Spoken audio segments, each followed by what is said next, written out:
All right, let's talk the national debt and deficits. Woohoo! When the government revenues equal spending, a balanced budget exists, but in reality, the federal budget is rarely balanced. A budget surplus occurs when annual revenues are higher than spending. A surplus occurs in my life when I bring in more money than I spend. That's a surplus. A budget deficit occurs when spending is higher than revenues. In recent decades, deficits have occurred nearly every year.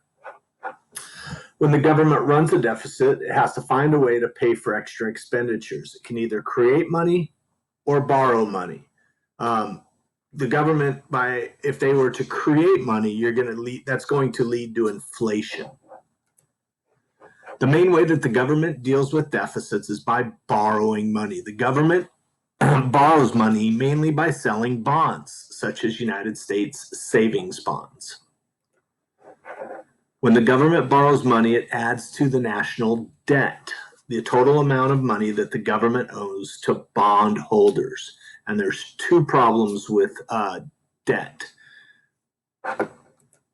The first is it reduces money available for private businesses to borrow and invest because the government, people buy the bonds instead of investing in their business. This is called the crowding out effect.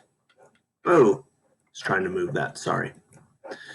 The crowding out effect, happens because the government is using the money. The government's borrowing all the money, so there's not enough money available for private economic activity or for small businesses. Second, government has to pay interest to bondholders, and that money spent on interest can't be spent elsewhere. If I buy $1,000 savings bond, I'm giving the government $1,000. But when that bond expires, they're going to give me back my $1,000 plus another $100 or so, whatever it is, for interest. In the 1980s, huge deficits led to Congress passing laws cutting federal spending. But after the Supreme Court found many of these laws unconstitutional, some people suggested amending the Constitution to require a balanced budget. The problem with a balanced budget by law would when we had economic difficulties, we wouldn't be able to do stimulus or Keynesian policies.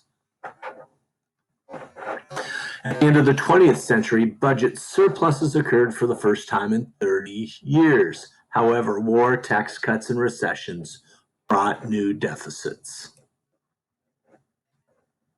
All right.